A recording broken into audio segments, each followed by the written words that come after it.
வரஹ்மத்துல்லாஹி வபரகாத்துஹு.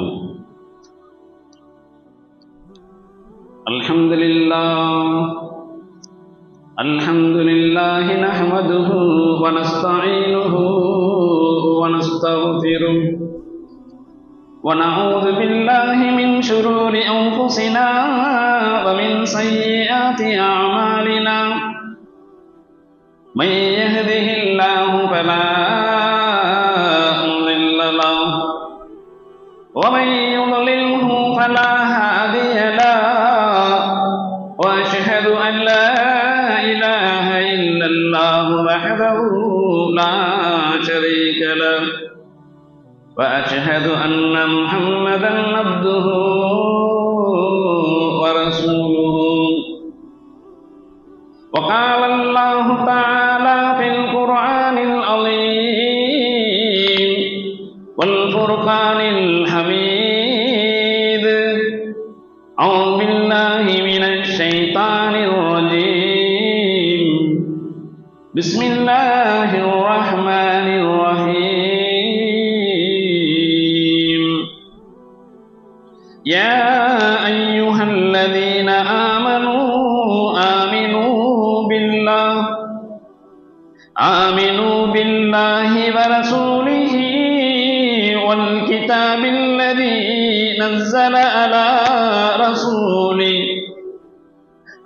رسوله والكتاب الذي أنزل. وقال الله تعالى في آية أخرى: يا أيها الذين آمنوا كونوا قوامين بالقسط شهداء لله ولو على أنفسكم أو الوالدين والأقربين إن يكن غنيا أو فقيرا فالله أولى بهما فلا تتبعوا الهوى أن تعدلوا وإن تلووا أو تعرضوا فإن الله كان بما تعملون خبيرا. صدق الله المولانا العظيم. وقال نبينا صلى الله عليه وسلم: إن كنت في بيت خيرك فاعفض عينيك. وقال نبينا صلى الله عليه وسلم: فإذا كنت في مجلس قوم فاحفظ لسانك، أو كما قال عليه الصلاة والسلام. ربي اشرح لي صدري ويسر لي أمري واحلل عقدة من لساني يفقهوا قولي. اللهم صل على محمد اللهم صل عليه وسلم. اللهم صل على محمد اللهم صل عليه وسلم. اللهم صل على محمد اللهم صل عليه وسلم. கண்ணியத்திற்கும் இறை நேசத்திற்கும் உரிய பெரியோர்களே, சகோதரர்களே, தாய்மார்களே, ரப்புல் ஆலமீன் அல்லாஹுவின் அருட்பெரும் கிருபையினால் நமது பாரதி நகர் முஸ்லிம் நல அறக்கட்டளையின் சார்பாக சனிக்கிழமை தோறும் இந்த பகுதியில் உள்ள தாய்மார்களுக்காக வேண்டி கிட்டத்தட்ட 2.25 வருஷமாக தொடர்ந்து சனிக்கிழமை பயான் நடத்தப்பட்டு கொண்டிருக்கிறது. அதில் கண்ணியமான தாய்மார்கள் அதிகமாக இதிலே கலந்து கொண்டு இதனுடைய பயனையும் இந்த பள்ளிவாசலினுடைய பயனையும் அடைந்து கொண்டு இருக்கிறீர்கள். ரப்புல் ஆலமீன் அல்லாஹ் உங்கள் அனைவர்களுக்கும் நாளை கியாமத்து நாளையில் இந்த பயானை கேட்பதின் மூலமாக இந்த பள்ளிவாசலுக்கு வரக்கூடியதின் பொருட்டால் சொர்க்கத்தை வந்திருக்கக்கூடிய அனைவர்களுக்கும் வாரி வழங்குவானாக என துஆ செய்தவனாக, இன்றைய தினம் ரப்புல் ஆலமீன் அல்லாஹ் யார் யாருக்கு அவனுடைய மேலான பாக்கியத்தையும் மேலான கருணையையும் தர வேண்டும் என்று நாடி இருக்குகிறானோ அப்படிப்பட்ட பாக்கியமான கூட்டத்தில் நம் அனைவர்களையும் ரப்புல் ஆலமீன் அல்லாஹ் சேர்த்து அருள் புரிவானாக. மருத்துவ செலவுகள், துன்பங்கள், துயரங்களை விட்டும் ரப்புல் ஆலமீன் அல்லாஹ் நம் அனைவர்களையும் பாதுகாத்து அருள் புரிவானாக. வானத்திற்கு கீழுள்ள முசீபத்துகளை விட்டும்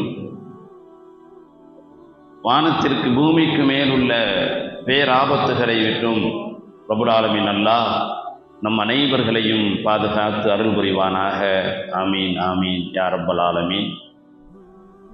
கண்ணியத்திற்குரிய பெருமக்களே, ரப்புல் ஆலமீன் அல்லாஹ் இரண்டாவது அத்தியாயம் சூரத்துல் பக்கரா என்ற சூறாவில் பல்வேறு விஷயங்களை நமக்கு சொல்லி தந்து கொண்டிருக்கிறான். இன்றைய ஆயத்தில் ரப்புல் ஆலமீன் அல்லாஹ் சொல்லக்கூடிய விஷயம், யா அய்யுஹல்லதீன ஆமனு ஆமினு பில்லாஹி வ ரசூலிஹி வல் கிதாபில்லதீ நஸ்ஸல அலா ரசூலிஹி.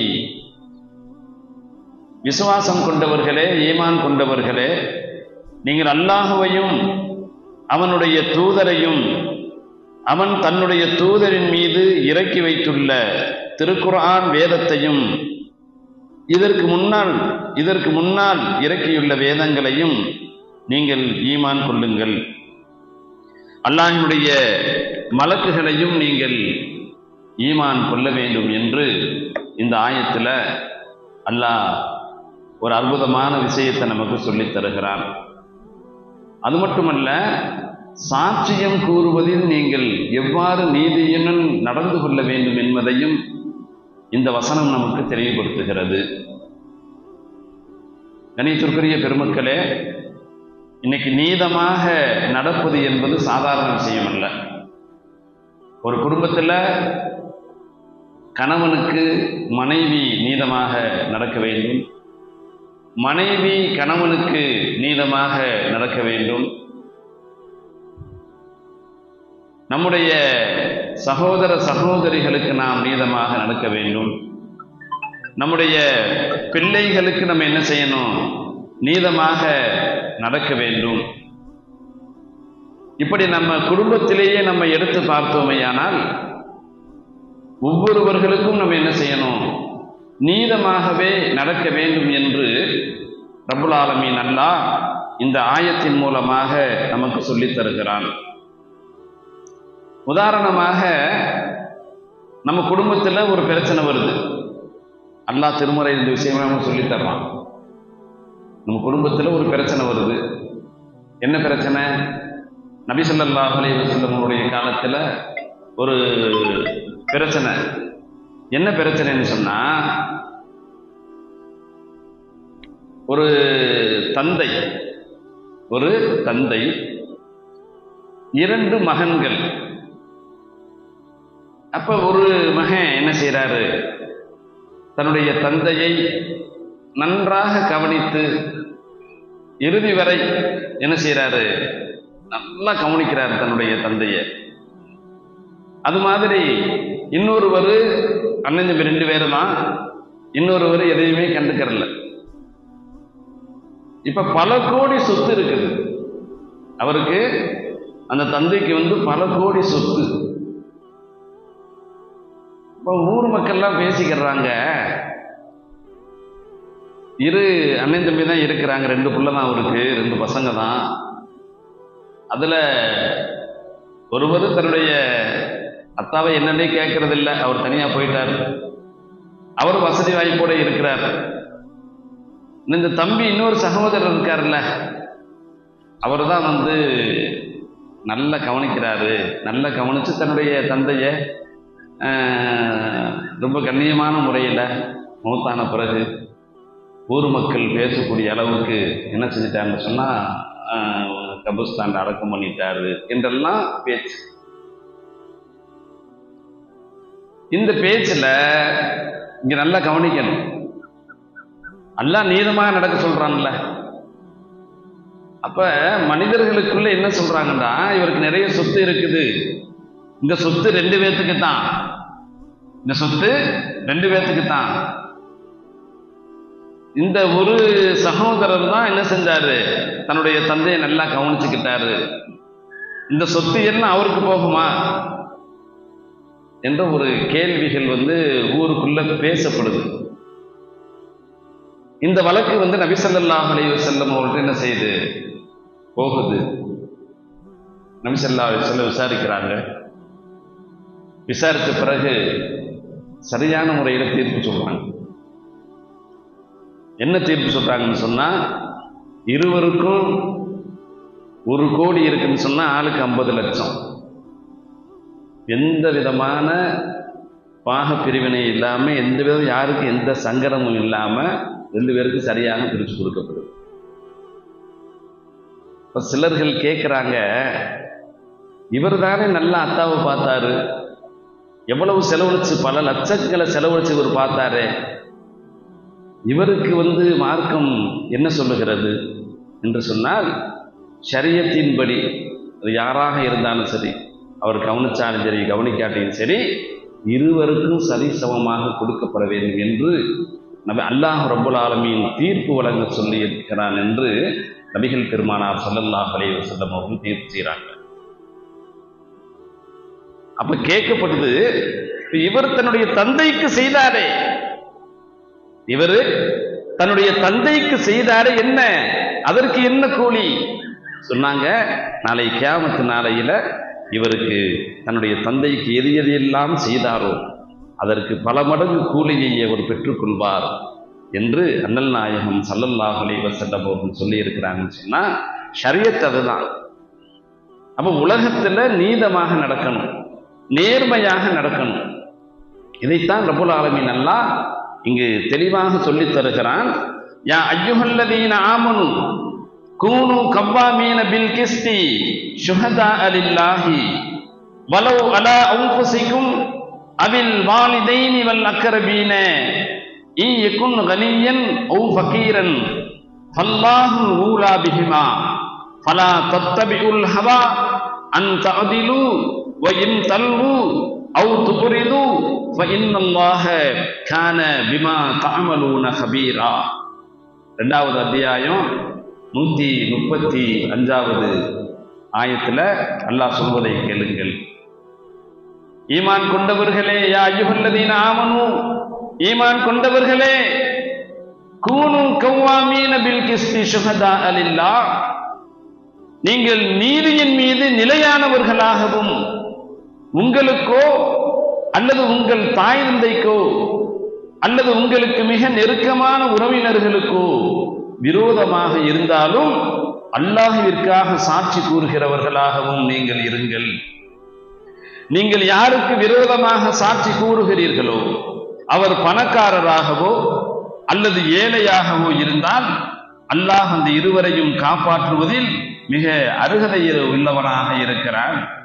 ஆகையால் நீங்கள் பயந்தோ இரக்கப்பட்டோ சாட்சியம் கூறுவதில் தவறிவிடாதீர்கள். ஆகவே நீங்கள் நீதி செய்வதில் உங்களுடைய மன இச்சையை பின்பற்றி விடாதீர்கள்.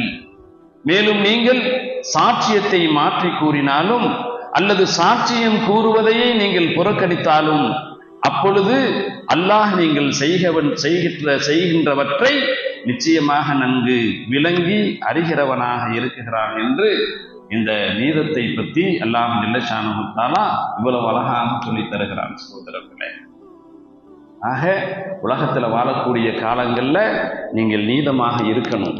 அப்படி நீதம் தவறி நீங்கள் வாழ்ந்தீர்களேயானால் நாளை கியாமத் நாளையில் அல்லாஹ்விடம் கைகட்டி அவன் கேட்பதற்கு நீங்கள் பதில் சொல்லியே ஆக வேண்டும் என்று இந்த ஆயத்தின் மூலமாக சொல்லித் தரப்படுகிறது. மூசா அலைஹிஸ்ஸலாத்து வஸ்ஸலாம் அவருடைய காலத்தில் அற்புதமான ஒரு சம்பவம். மூசா அலைஹிஸ்ஸலாத்து வஸ்ஸலாம் அவருடைய காலம், மூசா அலைஹிஸ்ஸலாத்து வஸ்ஸலாம் அவர்கள் அல்லாஹ்விடம் கேட்கிறாங்க, ரப்பே, இந்த மக்களுக்கு மத்தியில் நான் மாட்டிக்கிட்டேன், இந்த மக்களுக்கு மத்தியில் நான் மாட்டிக்கிட்டு இருக்கிறேன் நபியாக. எப்படி இவர்களுக்கு நீதமாக செயல்படுவதுன்னு எனக்கு தெரியல. எப்படி நான் நீதமாக நேர்மையாக இந்த மனித சமுதாயத்திற்கு செயல்படுவதுன்னு எனக்கு தெரியல ரப்பே. நாளை கியாமத்து நாளையில நீ எல்லா மக்களுக்கும், உலகத்தில் உள்ள எல்லா மக்களையும் ஒன்று சேர்த்து நீ எப்படி தீர்ப்பு சொல்லுவாய் என்பதை எனக்கு நீ கொஞ்சம் சொல்லிக் கொட என்று மூசா அலைஹிஸ்ஸலாத்து வஸ்ஸலாம் அவர்களிடம் அல்லாஹ்விடம் மூசா அலைஹிஸ்ஸலாத்து வஸ்ஸலாம் அவர்கள் கேட்கிறாங்க. அல்லாஹ்விடம் மூசா அலைஹிஸ்ஸலாத்து வஸ்ஸலாம் அவர்கள் கேட்கிறாங்க. மூசா அலைஹிஸ்ஸலாத்து வஸ்ஸலாம் அவர்கள் பொறுத்தளவுக்கு ஒரு சின்ன விஷயமாக இருந்தாலும் சரி அல்லாஹ்ட்ட கேட்பாங்க. அல்லாஹ்ட்ட பேசுவதற்கு ஆர்வமுடையவர்களாக இருப்பாங்க. ரப்பே, உன்னுடைய நான் பார்க்கணும், உன்னிடம் நான் பேச வேண்டும், பேசிக்கிட்டே இருக்க வேண்டும் ரப்பே என்ற ஆசைப்பட்ட நபிகள்ல அதற்கு நான் மூசா அலைஹிஸ்ஸலாத்து வஸ்ஸலாம் அவர்களும் ஒருத்தவங்க.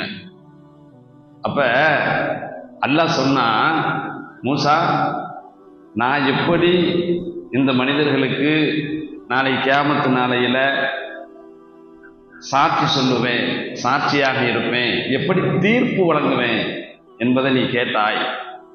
நான் சொல்ற மாதிரி நீ என்ன செய்யணும்,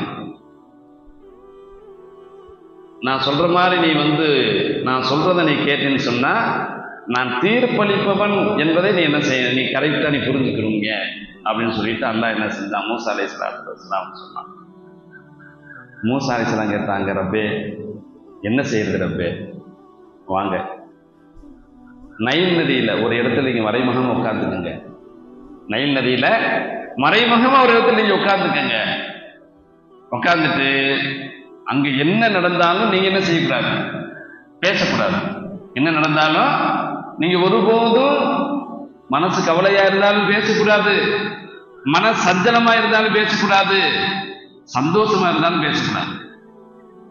ஆனா நீங்க மறைமுகமா நைல் நதியில போய் உட்கார்ந்துடணும் அப்படின்னு அல்லாஹ் சொல்லிட்டான். இவங்க என்ன செஞ்சாங்க, மூசா அலைஹிஸ்ஸலாம், சரி போய் பார்ப்போம், இவங்கள்ட்ட மார்பு தட்ட முடியல, நீதமா சொல்ல முடியல, நேர்மையா நடக்க முடியல, அல்லாஹ் எப்படி ஏன் நீதத்தை காட்டுவான்னு பார்க்கலாமே அப்படின்னு சொல்லிட்டு ஒரு ஓரமா போய் உட்கார்றாங்க. ஓரமா போய் உட்கார்ந்தா ஒரு மனிதர் என்ன செய்யறாரு, புகாரி ஷரீஃப்ல பதிவாயிருக்கு இந்த ஹதீஸ். வேகமா வர்றாரு, வேகமா வந்தா ஒரு குதிரையில வேகமா வர்றாரு. தண்ணி தாகம், அவருக்கு சரியான தண்ணி தாகம். குதிரையில விட்டு இறங்கி ஒரு பெரிய பேக்கு ஒன்று, அந்த பேக்கை எடுத்து கொண்டு வேகமா நைல் நதியில் என்ன செய்யறாரு, தண்ணியை அள்ளி அள்ளி குடிக்கிறாரு. அள்ளி அள்ளி குடிச்சிட்டு தண்ணி தாகம் அடங்கிருச்சு. வந்தவர் என்ன செய்யறாருன்னு சொன்னா, அந்த பேக்கை வச்சுட்டு எந்திரிச்சு போயிடுறாரு. பேக்கை வச்சுட்டு எந்திரிச்சு போயிடுறாரு, தண்ணி குடிச்சிட்டு குதிரையிலே ஏறி போயிடுறாரு. மூசா அலைஹிஸ்ஸலாம் பார்க்குறாங்க, பேக்கை வச்சுட்டு போறானே, சொல்லுவோமா என்று என்ன செய்யுது அவர் மனசுல நினைக்கிறாரு. ஆனா அல்லாஹ் சொன்னது ஞாபகத்துக்கு வருது, பேசக்கூடாது. நீ என்ன செய்யக்கூடாது மூசா, நீ பேசக்கூடாது, என்ன நடந்தாலும் பேசக்கூடாது, அமைதியா உட்கார்ந்துடுறாரு. இன்னொருத்தர் என்ன செய்யறாரு, கொஞ்ச நேரம் சென்று அதே இடத்துல தண்ணி குடிப்பதற்காக வர்றாரு. அவர் வேகமா என்ன செய்யறாரு, தண்ணி குடிச்சிட்டு பார்க்குறாரு, பேக்கை திறந்து பார்க்குறாரு, கட்டுக்கட்டான பணம், தங்க நகைகள், கட்டுக்கட்டா பணம் இருக்குது. என்ன செய்யறாருன்னு பார்த்தா திறந்து பார்த்துட்டு அவர் எடுத்துட்டு போறாரு. மூசா அலைஹிஸ்ஸலாம் அதையும் பார்க்குறாங்க. அற்புதமான சம்பவங்கள், இதெல்லாம் கேள்விப்பட்டிருக்க மாட்டீங்க. அப்ப மூசா அலைஹிஸ்ஸலாம் அவங்க மனசுல வருது, வாயில வருது, என்னடா அவன் வந்து வச்சுட்டு போனா இவர் எடுத்துட்டு போறாரு. இதையும் சொல்றதுக்கு என்ன செய்யறாங்க, வாயில வருது, அல்லாஹ் சொன்னது ஞாபகத்துக்கு வந்துருச்சு, பேசக்கூடாது, ஆப்பாயிடுறாங்க. ஒருத்தர் தண்ணி குடிக்க வந்தாரு, பேக்கை வச்சுட்டு போயிட்டாரு. இரண்டாவது ஒருத்தர் தண்ணி குடிச்சாரு, இந்த பேக்கை எடுத்துட்டு போயிட்டாரு. மூணாவதா ஒருத்தர் வர்றாரு. மூணாவதா ஒருத்தர் வந்து என்ன செய்யறாரு, கண்ணு தெரியாது, ரெண்டு கண்ணுமே தெரியாம தண்ணி குடிக்க அப்படியே தட்டு தடுமாறி தாவி அப்படியே என்ன செய்யறாரு, அப்படியே தவந்து கிவந்து அப்படியே அந்த நைல் நதியை அடைகிறாரு. நைல் நதியை அடைஞ்சு தண்ணி குடிக்கிறார். தண்ணி குடிச்சிட்டு அவரு கரைக்கு, அந்த நைல் நதியிலிருந்து கரைக்கு மேலே ஏறுகின்ற பொழுது, முதலாவது வந்தார்ல, தண்ணி குடிக்க வந்தார்ல, பேக்கை வச்சுட்டு போனார்ல, அவரு திருப்பி குதிரையில வர்றாரு. குதிரையில வந்து அந்த கண்ணு தெரியாத மனிதர்கிட்ட கேட்கிறாரு, என்னுடைய பேக்கு எங்க?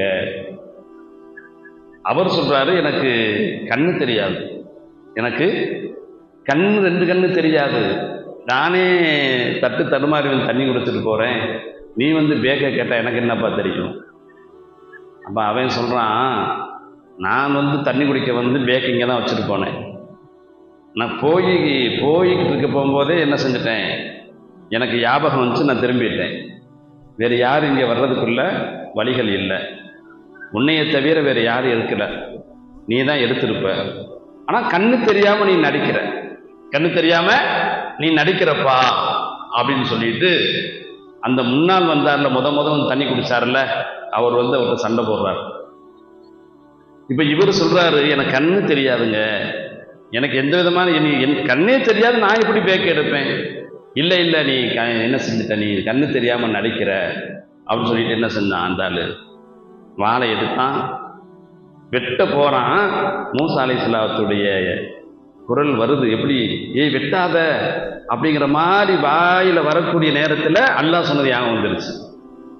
மூசா அலைஹிஸ்ஸலாம் பார்த்தாக, ஆமா அல்லாஹ் பேசாமல் இருக்க சொன்னான், நமக்கு எதுக்கு அப்படின்னு சொல்லி ஆஃப் ஆயிடுறாங்க. என்ன செஞ்சான், வாழை எடுத்தான், ஒரே சீடு, தலை தனியாக போயிடுச்சு, முடிஞ்சிருச்சா?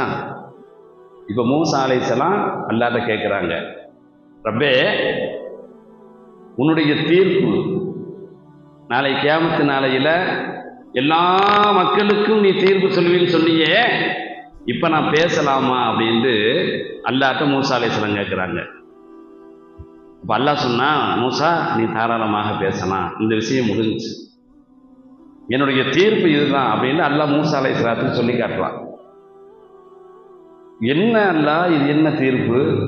மூசா அலைஹிஸ்ஸலாம் கேட்குறாங்க, இது என்ன தீர்ப்பு? ஒருத்தன் வந்து தண்ணி குடிச்சிட்டு போனா பேக்கை வச்சுட்டு போயிட்டான், இன்னொருத்தன் வந்து தண்ணி குடிச்சா பேக்கை தூக்கிட்டு போயிட்டான், மூணாவது கண்ணு தெரியாம ஒருத்தன் வந்தான், அவனை வெட்டு போயிட்டு போயிட்டான், இது உன்னுடைய தீர்ப்புன்னு சொல்றியே, இது என்ன அல்லாஹ், எனக்கு ஒண்ணுமே புரியலையே அப்படின்னு சொல்லிட்டு அல்லாஹ்ட்ட வந்து மூசா அலைஹிஸ்ஸலாம் என்ன செய்யறாங்க, கேட்குறாங்க. அல்லாஹ் விளக்கமாக அதற்கு நான் மூசா அலைஹிஸ்ஸலாத்து வஸ்ஸலாம் அவர்களுக்கு அற்புதமான தீர்ப்பை வழங்குகிறான். மூசா முதலாவது வந்தார்ல அவரும், இரண்டாவது வந்தார்ல இவரும் அண்ணன் தம்பி சகோதரர்கள். அவங்க அத்தா மூத்தாயிட்டார். அப்ப அன்னை வந்து தம்பிக்கு கொஞ்சோண்டு சொத்தை கொடுத்துட்டு எல்லாமே சுத்திட்டு போயிட்டான். ஆனா இந்த இப்ப ரெண்டாவது ஃபர்ஸ்ட் வந்தான்ல, இந்த பேக்கில் வந்து பணம்லாம் வச்சு கொண்டு வந்தான்ல, தண்ணி குடிச்சிட்டு போனான்ல, அவன் தான் அண்ணன்.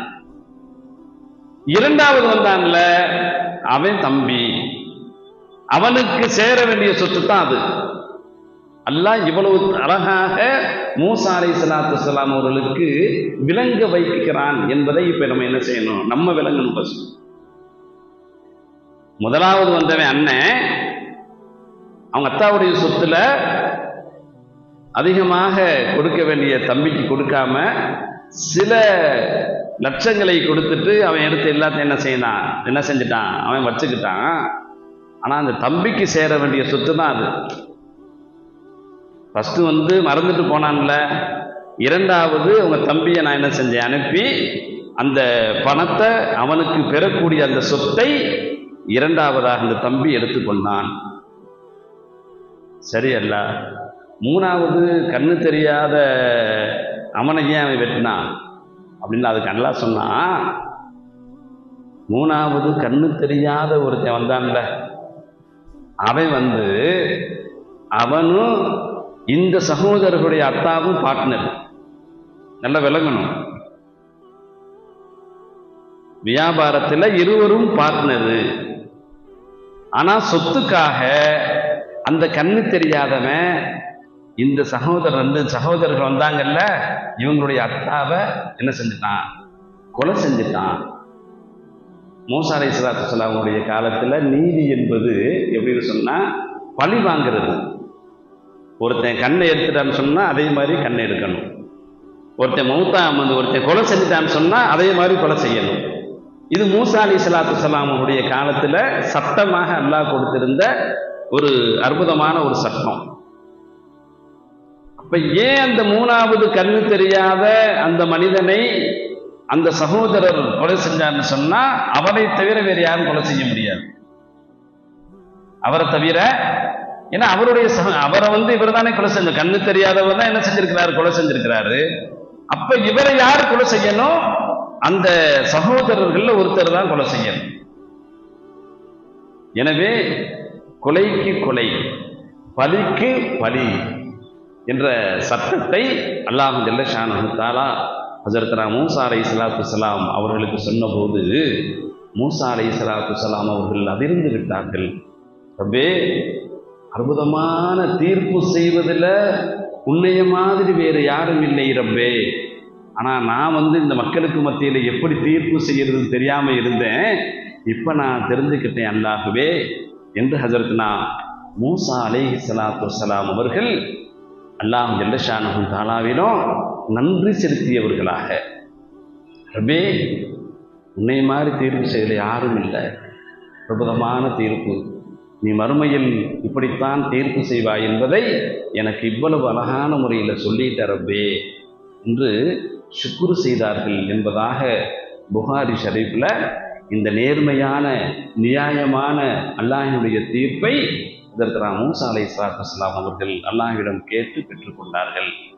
கண்ணியமானவர்களே, இந்த ஹதீஸிலிருந்து நமக்கு என்ன பாடம் அப்படின்னு சொன்னா, உலகத்தில் வாழக்கூடிய காலங்களில் கணவனுக்கு மனைவி, மனைவிக்கு கணவன், ரெண்டு பேர்த்துக்கும் பிள்ளைகள், சகோதரிகள், சகோதரர்கள் அனைவர்களுக்கும் நம்ம என்ன செய்யணும்? நியாயமான முறை, நேர்மையான வழியில நம்ம நடக்க வேண்டும் என்பதுதான் இந்த ஹதீஸினுடைய முக்கியத்துவம். அடுத்து நம்ம சில விஷயங்களை ஹதீஸ்ல பார்க்கிறோம். நேர்மையான முறையில் சஹாபா பெருமக்கள் எந்த அளவிற்கு வாழ்ந்திருக்கிறாங்க என்பன போன்ற சில விஷயங்களை பார்க்கின்ற பொழுது தக்குவாவோடு, இறையச்சத்தோடு இந்த உலகத்துல நம்ம வாழ பழகி கொள்ளணும். நம்முடைய பிள்ளைகளுக்கும் நாம் சொல்லித்தர வேண்டும். இப்ப இதுதான் மார்க்கம், இதுதான் நேர்மை, இதுதான் நியதி, இப்படித்தான் இருக்க வேண்டும். அடுத்தவர்களுடைய பொருளுக்கு ஆசைப்படக்கூடாது. அல்லாஹ்விடம் கேட்டால் நமக்கு கிடைக்கும் என்பதனை தெளிவான முறையில நமக்கு சஹாபா பெருமக்களுடைய வாழ்க்கை நமக்கு அற்புதமாக வழிகாட்டுகிறது. பனி இஸ்ரவேல் காலத்துல ஒரு சம்பவம் நடந்துச்சு. அதையும் ஹதீஸ்ல இப்னு கதீர் என்ற கிதாபுல அற்புதமாக எழுதுறாங்க. என்னன்னு சொன்னா, ஒருத்தர் மிகப்பெரிய வியாபாரி கப்பல்ல தான் அந்த காலத்துல வரணும். கப்பல்ல ஏறி ஒரு 10 நாளைக்கு பிறகு ஜாமான்லாம் வாங்கிட்டு போய் வித்துட்டு திருப்பி அந்த கப்பல் எப்போ வருதோ அப்பதான் என்ன செய்யணும்? அந்த வியாபாரம் அது மாதிரி அந்த காலத்தில் நடந்துகிட்டு இருந்துச்சு. அப்போ சாட்டிலைட்லாம் எதுவும் கிடையாது, செல்போன் கிடையாது, எப்போ வருது என்னங்கிறதெல்லாம் தெரியாது. கப்பல் போகும், மக்கள்லாம் என்ன செய்வாங்க? தூரத்தில் கப்பல் வருது அப்படிங்கிறத அறிவாங்க. அடையாளமாக என்ன செய்வாங்க? 2 நாள் கப்பல் நிற்கும். மக்கள் எல்லாம் ஏறின பிறகு அதுலேருந்து என்ன செய்யும்? இங்கே அந்த வியாபார ஸ்தலத்துக்கு வியாபாரம் நடக்கக்கூடிய ஹோல்சேல் கடைகளுக்கு ஜாமான்லாம் வாங்கிட்டு போவாங்க. இது அந்த காலத்தினுடைய நியதியாக இருந்துச்சு. அப்போ ஒரு மிகப்பெரிய ஒரு வியாபாரி அங்கே அந்த தடவை வந்திருக்க போகும்போது கப்பலில் பயணம் வந்தார். வந்துட்டா நல்ல நல்ல பொருள்கள் வந்திருக்குது, நல்ல நல்ல பொருள்கள் எல்லாம் வந்துருச்சு. அப்போ அந்த பொருட்கள் எல்லாம் வந்தபோது அவருக்கு ஒரு 1000 தீனார் தேவைப்படுகிறது. 1000 தீனார்களுக்குள்ள பொருளை அதிகமாக வாங்கி வித்துட்டு நம்ம கொடுப்போம். எல்லா சரக்கு எடுத்து பார்த்துட்டார், சரக்கெல்லாம் பிடிச்சிருந்துச்சு. அப்ப 1000 திர்ஹங்களுக்கு அதிகமாக, தீனார்களுக்கு 1000 தீனார்களுக்கு அதிகமாக வாங்கக்கூடிய ஒரு சூழ்நிலை. அப்ப அங்கேயே அவர் கேட்கிறாரு, இங்க யாராவது நமக்கு கடன் கொடுக்கக்கூடியவர்கள் இருப்பாங்களா? பனி இஸ்ரவேல் காலத்தில் நடந்த ஒரு சம்பவத்தை நபி ஸல்லல்லாஹு அலைஹி வஸல்லம் சொல்லி தர்றாங்க. யாராவது இருப்பாங்களா அப்படின்னு சொல்லி கேட்டா ஒருத்தவங்க சொல்றாரு, இது மாதிரி ஒருத்தர் இருக்கிறாரு, பெரிய பணக்காரு, நியாயமானவர், நம்பிக்கையானவர், மார்க்கத்தில் ரொம்ப விசுவாசமான உள்ளவர் அப்படின்னு சொல்லிட்டு சொல்லப்படுது. அவர் என்ன செய்யறாரு, அவர்கிட்ட போறாரு. எங்க நான் இது மாதிரி இந்த ஊர், நான் ஒரு 10 நாள் ஆகும், பயணத்தில் தான் கப்பலில் தான் வரும். அந்த கப்பல்லேருந்து நான் ஜாமான்லாம் வாங்கினேன். எனக்கு பிடித்திருந்த ஜாமான்கள் அதிகமாக இருந்துச்சு. அதனால் ஒரு 1000 தீனார்களுக்கு நான் அதிகமாக எடுத்து வச்சுட்டேன். உங்களால் கடன் கொடுக்க முடியுமா அப்படின்னு சொல்லி என்ன செய்கிறாரு, அவர் கேட்குறாரு. இப்போ வந்தவர் இப்படி கேட்கறதுனால அப்போ கடன் கொடுக்கக்கூடிய அந்த பணக்கார செல்வந்தர் சொல்கிறாரு, ஏங்க நீங்கள் யாருன்னே எனக்கு தெரியாது, திடீர்னு வந்துக்கிட்டு நீங்கள் ஒரு 1000 தீனார் தங்க காசு கேட்டால் நான் எப்படி கொடுக்கறது, ஏதாவது சாட்சி இருக்குகிறதா என்று அவர் கேட்டார். இந்த செல்வந்தர் இந்த வியாபாரிட்ட சாட்சி இருக்குதான்னு கேட்கிறார். அப்ப அவர் சொன்னாரு, ஏங்க சாட்சி இருக்குதுங்க, அப்ப சாட்சி இருந்தா கூட்டிட்டு வாங்க. இவர் சொன்ன அந்த வார்த்தை, எனக்கு ரப்புல் ஆலமீன் அல்லாஹ் சாட்சியாக இருக்கிறான். சொன்ன வார்த்தையை கவனிக்கணும். அல்லாஹ் ரப்புல் ஆலமீன் எனக்கு சாட்சியாக இருக்கிறான் என்று சொன்ன உடனேயும் அந்த செல்வந்தருக்கு ஒண்ணுமே சொல்ல முடியல. இன்னும் அல்லாஹ்வே இருக்கிறாரே இவரு. சரிங்க, சாட்சி அல்லான்னு சொல்லிட்டீங்க, நீங்க வாங்கிறதுக்கு பொறுப்பு யாராவது இருக்கா? நீங்க 1000 திர்ஹம்ஸ், நான் 1000 தீனார் நான் தர்றேன், ஆனா அதற்கு பொறுப்பாளிகள் யாராவது கையெழுத்து போடுற மாதிரி இருந்தாலும் நான் கொடுக்க முடியும். நீங்க வாங்கிட்டு போயிடுவீங்க, எப்ப நீங்க எனக்கு தருவீங்க, நீ யாராவது ஒரு ஆள் பொறுப்பாளியா கொடுங்களேன் அப்படின்னு சொல்லவுமே பொறுப்பாளியும் இருக்குன்னு சொல்லிட்டு அவர் என்ன சொன்னாரு, ரப்புல் ஆலமீன் அல்லாஹ் இருக்கிறான், அல்லாஹ் தான் எனக்கு பொறுப்பாளின்னு சொல்லிட்டாரு. உடனே எதுவுமே செய்யல. அவர் வேகமா ஒரு 1000 திர்ஹத்தை 1000 தீனார் என்ன செஞ்சாரு, எடுத்து கையில கொடுத்துட்டு எப்ப நீங்க கொடுப்பீங்கன்னு கேட்டார். அவர் சொன்னாரு, இது ஒரு 3 மாசம் டைம், 3 மாசத்துல இந்த வியாபாரம்லாம் நான் நல்லா என்ன செஞ்சு வித்துருவேன். வித்துட்டு ஏப்ரல் மாசம் ஒரு 9ஆம் தேதி உங்கள்கிட்ட நான் பணம் கொடுத்துருவேன். ஒரு உதாரணத்துக்கு சொல்றேன், விளங்குறதுக்காக அப்படின்னு அவர் சொன்னார். சொல்லவே இவர் என்ன செஞ்சாரு, சரி அப்படின்னு சொல்லிட்டு 1000 தீனாரை எடுத்து கொடுத்துட்டு அனுப்பிட்டார். போனவருக்கு நல்ல வியாபாரம், நல்ல லாபங்கள் நிறைய கிடைச்சிச்சு. வியாபாரம் வித்துட்டு அவர் அந்த ஏப்ரல் 9ஆம் தேதி அவர்கிட்ட போய் பணத்தை கொடுக்கணும். பார்க்குறாரு, கப்பல் இல்லை. அந்த காலத்தில் அதானே, கப்பல் எப்போ போகும் அப்போதான். ஒவ்வொரு நாளாக போய் பார்க்குறாரு, கப்பல் இல்லை. என்னடா இப்படி சூழ்நிலை சரியில்லாமல் இருக்குது, நாட்கள் இப்படி போய்கிட்டே இருக்கு. 10 நாளாக ஒரு நாள் போய் பார்க்குறாரு, கப்பல் கிடைக்கல. அப்போ அந்த நாளில் எப்படியாவது நம்ம கொடுத்தே ஆகணும், அல்லாஹ்வை சாட்சியாக நம்ம வச்சு என்ன செஞ்சுருக்கோம், வாங்கியிருக்கிறோம், அல்லாஹ்வை பொறுப்புதாரியாக நம்ம வச்சு வாங்கியிருக்கிறோம்னு சொல்லிட்டு பார்த்தாரு, எதுவுமே தெரியல. இப்போ தூரத்தில் ஒரு மரக்கட்டை கிடக்குது. அந்த மரக்கட்டையை வேகமாக எடுத்துகிட்டு அந்த மரக்கட்டையை அப்படியே நல்லா தோண்டி 1000 தீனார்களை உள்ள வச்சு ஒரு தபால் ஒன்று எழுதி என்ன செஞ்சுட்டான்னு சொன்னா பத்திரமா பேக் பண்ணி கடல்ல போட்டார். கடல்ல போடுகின்ற பொழுது தவக்கல்து அலல்லாஹ், தவக்கல்து அலல்லாஹ், அல்லாஹ் நான் உன்னை பொறுப்பாகவும் உன்னை சாட்சியாகவும் வைத்து நான் 1000 தீனார்களை வாங்கி வந்தேன். ஆனால் எனக்கு கப்பல் இல்லாத காரணத்தால் உன்னையே நான் சாட்சியாக வைத்தேனே, இந்த மரக்கட்டையை அவரிடம் சேர்த்து விடு ரப்பே என்று தவக்கல் தரல்லா என்ற அந்த கட்டையை அவர் என்ன செஞ்சார், கடல்ல தூக்கி வீசிட்டார். இந்த செல்வந்தர் டெய்லி போய் பார்க்கிறார், கப்பல் வருதா இல்லையா, கப்பல் வருதா இல்லையா. ஒரு 1000 தீனார் வாங்கிட்டு போனாரே, காணாமே. பார்த்தா கப்பல் வரல. சரியா அந்த ஏப்ரல் 9ஆம் தேதி போய் நிற்கிறாரு. அந்த கட்டை மரக்கட்டை அவருடைய காலில் என்ன செய்யுது, படுது. ஒரு மரக்கட்டை காலில் படுது. கடல்ல நின்றுக்கிட்டு இருக்கும்போது கரையில் பார்க்குறாரு மரக்கட்டை. என்னடா அது மரக்கட்டை நம்ம காலில் படுது. சரி, நமக்கு மரக்கட்டை தேவைதானே, எடுத்து நம்ம வெட்டி கிட்டி என்ன செய்வோம், சமையலுக்கு வச்சுக்கிறோன்னு சொல்லிட்டு அந்த மரக்கட்டையை தூக்கிட்டு போய் வீட்டில் போய் தன்னுடைய மனைவியிட்ட சொல்லி, அன்பு மனைவியே, இந்த மரக்கட்டையை வெட்டி என்ன செய்யுங்க, நமக்கு விறகு தேவைப்படுது, கடல்ல நான் நின்றுட்டு இருக்கும்போது தட்டுப்படிச்சு நான் எடுத்துட்டு வந்தேன் அப்படின்னு சொல்லிட்டார். பெரிய சம்பவம் அது. அப்ப அந்த மாதிரி அதை வெட்டும் போது தீனார்கள் அப்படியே என்ன செய்யலாம், கீழே கொட்டுமா. அல்லாஹ் அக்பர். தீனார் கொட்டுதுங்க.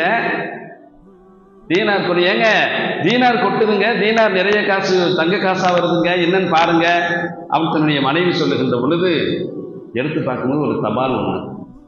அந்த தபால் அவர் எழுதுனது, நான் அல்லாஹுவையும் சாட்சியாக வைத்து அல்லாஹுவையே பொறுப்புதாரியாக ஆக்கி நான் உங்களிடம் பணம் வாங்கி வந்தேன், தீனார் வாங்கி வந்தேன், தங்க காசு வாங்கிட்டு வந்தேன். அதே நேரத்தில் கப்பல் இல்லாத காரணத்தால் என்னுடைய வாக்குறுதி மாறிவிடுமோ என்ற உணர்வு என்னுடைய மனதில் அச்சத்தை வெளிப்படுத்தியது. எனவே அல்லாஹுவை பொறுப்புதாரியாக வைத்து இந்த கட்டையில 1000 தீனார் பணமும் தபாலும் வைத்துள்ளேன், இதை நீங்கள் பெற்றுக்கொள்ள வேண்டும் என்று என்ன செஞ்சது எழுதி பார்த்தோன்னே இவருக்கு ஆச்சரியம்.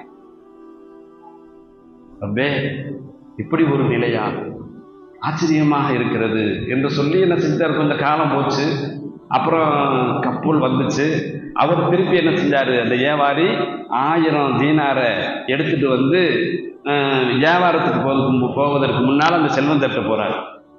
செல்வந்தட்ட போய், ஏன்னா அந்த மரக்கட்டை கிடைச்சிச்சோ இல்லையோ, கடல்ல போட்டோம்ல, அப்ப கிடைச்சிச்சோ இல்லையோ என்னன்னு தெரியலையேன்னு சொல்லிட்டு என்ன செய்யறாரு, அவர் போய் இருந்தாங்க ஒரு 1000 திரம்ஸ், என்ன 1000 தீனாரு உங்கள்கிட்ட கடனா வாங்கிட்டு போனேன்ல, இந்தாங்க.